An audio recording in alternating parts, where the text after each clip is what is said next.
comment intégrer, n'est-ce pas, le widget DatePicker dans vos applications. Alors, ce que nous allons faire, c'est simplement d'avoir une simple application qui a, n'est-ce pas, un composant texte qui nous dit qu'aucune date n'a été choisie. Ensuite, on va avoir un composant text button qui nous propose, n'est-ce pas, de choisir une date.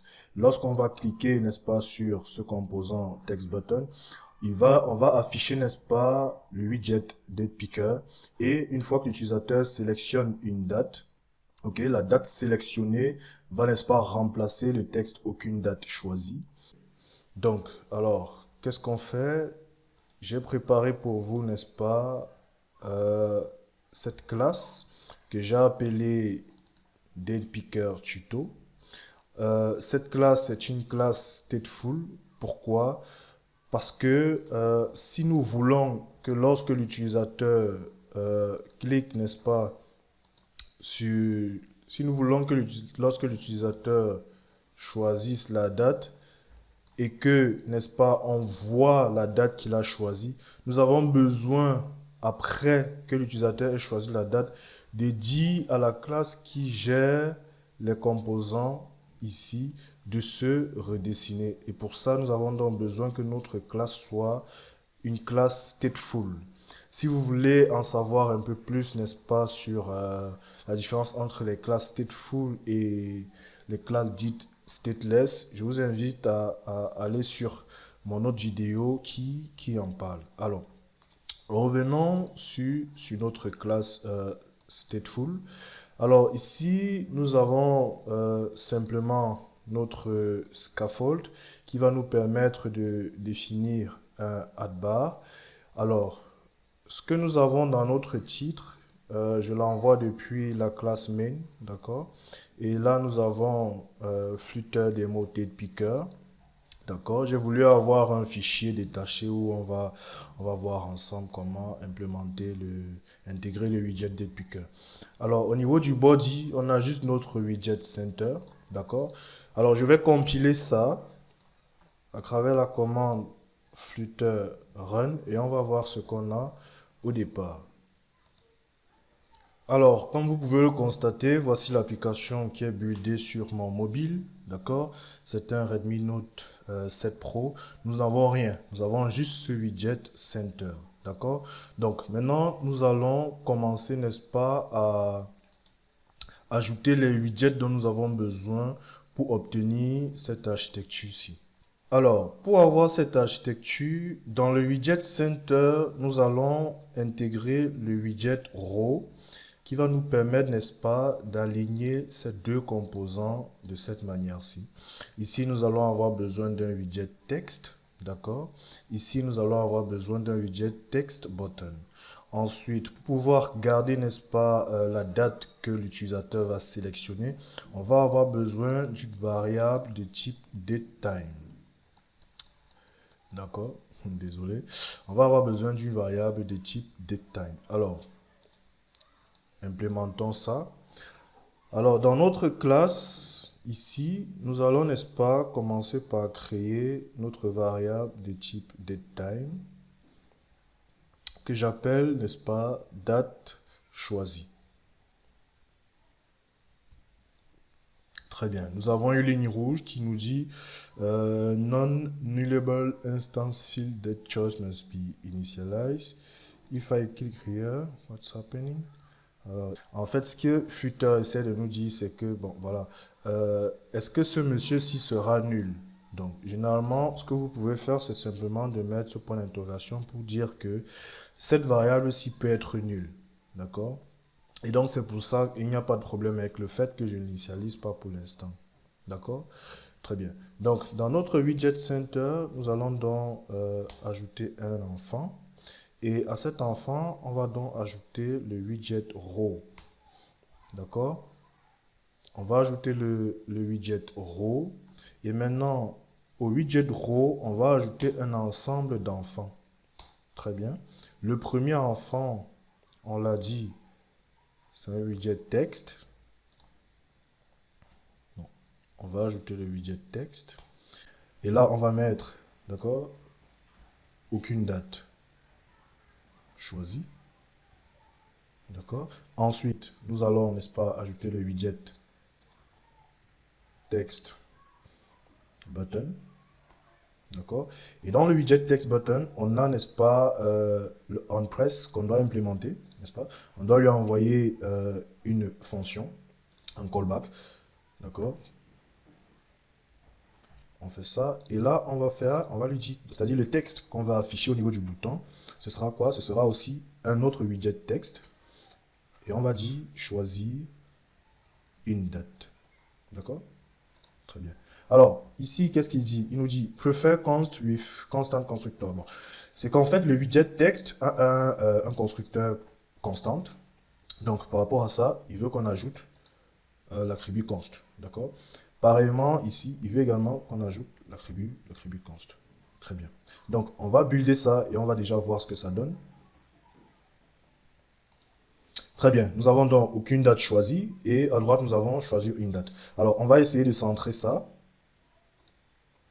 Pour centrer ça, on va renseigner la propriété du widget row pour lui dire, concernant ton axis d'alignement, d'accord, mets tes enfants centrés, centre tes enfants, d'accord. Main axis alignment, c'est pour son axis de bas, c'est-à-dire horizontal, et le cross axis alignment, c'est par rapport à la verticale.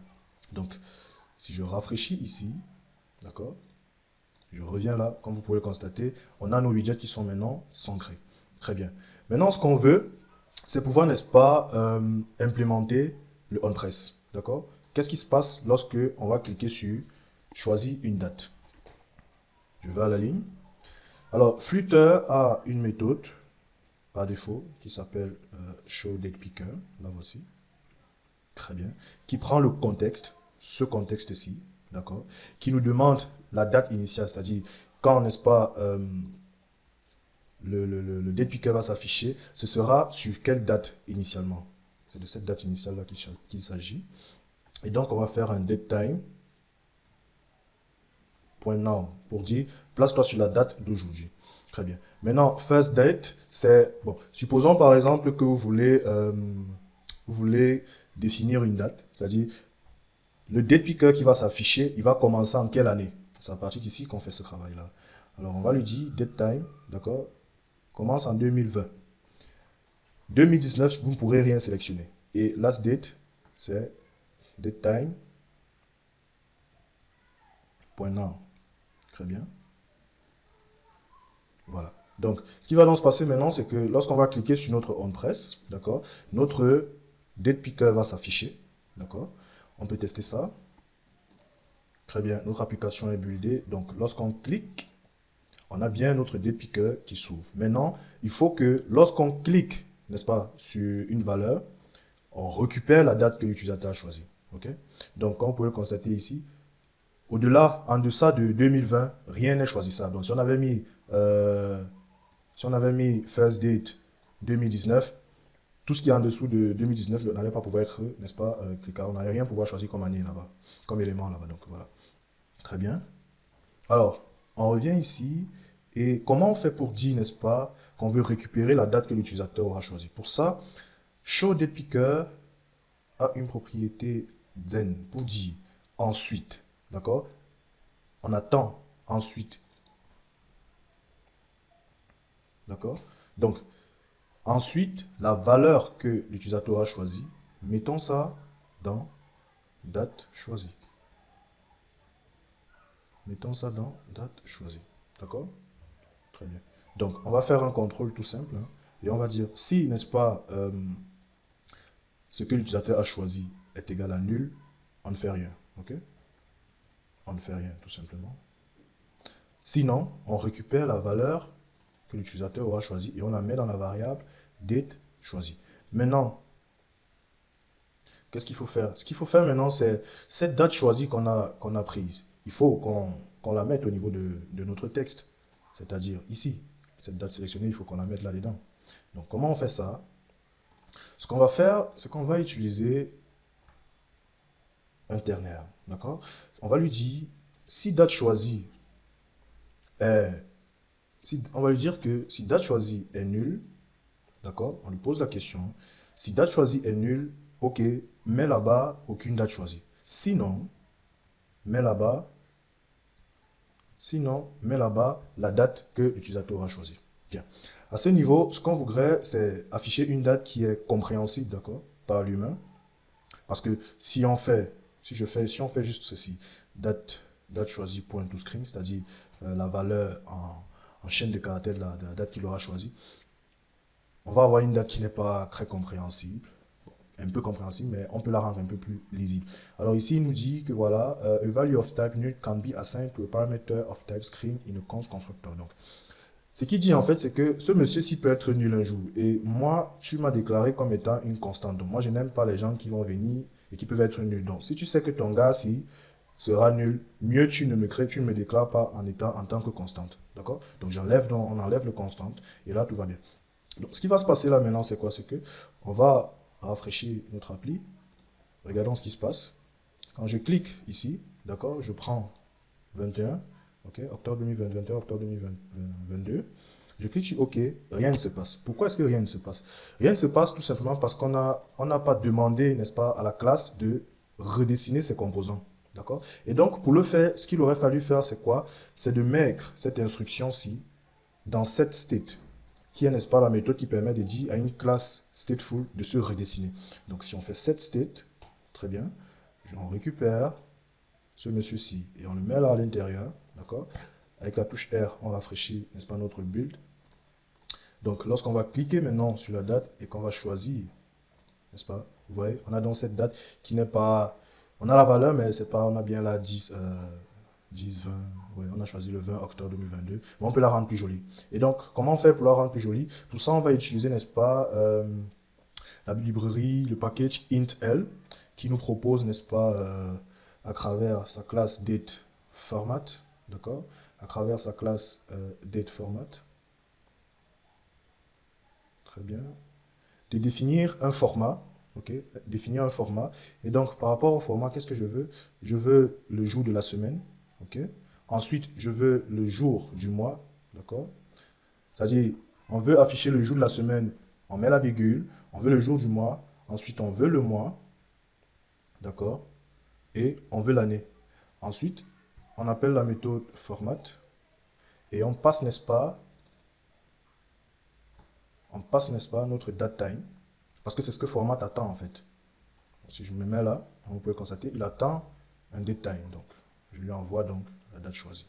Alors, il nous met une ligne rouge, pourquoi? Il nous dit the argument type datetime can be assigned to the parameter type datetime. Date choisie refers to property. Bon, qu'est-ce qu'il propose? Ok, d'accord, ok. Il me propose d'ajouter un null checker qui va vérifier que c'est pas nul, en gros. Et donc, si on enregistre ça, d'accord, et qu'on rafraîchit ici, comme vous pouvez le constater, maintenant, on a notre date qui est plus claire et qui nous dit Thursday, 20 octobre 2022. C'est plus facilement lisible comme ça, d'accord? Donc, si vous souhaitez, n'est-ce pas, découvrir les différents formats possibles, je vous invite, je vous mettrai le lien en description, d'accord? Vous faites la recherche sur Flutter Date Format, vous cliquez juste sur le premier lien. Ensuite, ici, vous avez, n'est-ce pas, la signification de chacun des formatages. Ok? Vous avez des exemples? Vous voyez? Très bien.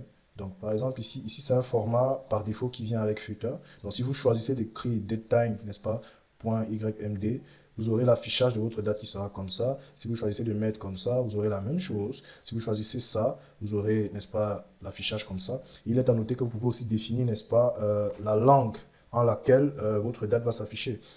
Donc, si je reviens ici, par exemple, ok, je reviens ici, où est ce monsieur, le voici, d'accord, très bien. Je lui donne le local.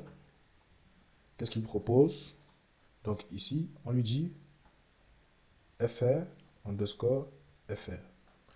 En gros, affiche-nous nos choses en français. Je rafraîchis ça. Donc, on a l'application qui est buildée. L'idée, c'est d'avoir notre date en français maintenant, une fois qu'elle est choisie. Donc, lorsqu'on clique là, on clique sur OK.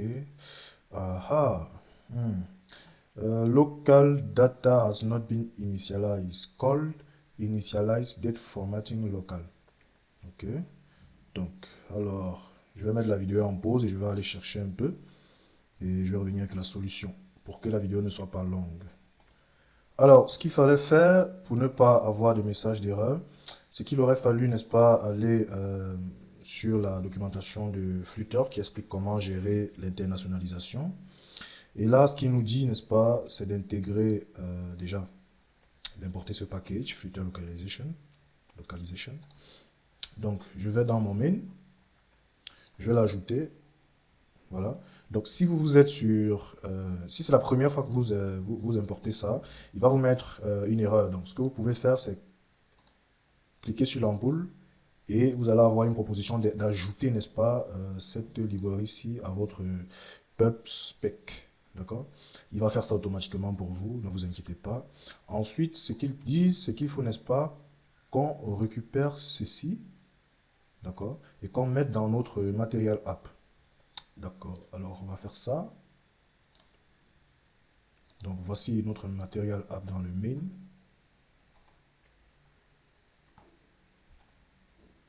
Je vais coller ça ici, ok. Et donc, on n'a pas d'erreur, pourquoi? Parce qu'on a importé cette librairie. Et donc ici, comme vous pouvez le constater, si vous voulez gérer l'internationalisation en espagnol, vous allez mettre S. Et donc en français, pour nous, ce sera simplement FR, ok. J'enregistre ça. D'accord. Une fois que j'ai enregistré ça, de retour ici, normalement tout devrait fonctionner. Donc, je rappelle, pour travailler avec le deformat, il nous a fallu, n'est-ce pas, importer le intl.dat, le package intl. Si c'est la première fois que vous importez, n'est-ce pas, ce package, vous faites juste un clic sur l'ampoule jaune et il va vous proposer, n'est-ce pas, d'importer cela pour vous. C'est-à-dire d'aller télécharger le package et de l'intégrer à la liste de vos dépendances. Donc, si je relance l'application, donc, je choisis le 22 octobre qui est en fait samedi. Très bien. Et donc, on a donc ici samedi 22 octobre 2022. Notre date est bien en français. C'est à peu près tout pour cette vidéo. N'oubliez pas de vous abonner et d'activer la cloche des notifications pour être informé à la sortie de la prochaine vidéo. Sur ce, nous vous remercions, n'est-ce pas, d'avoir assisté à ce moment de partage. On se voit dans une prochaine vidéo. À bientôt.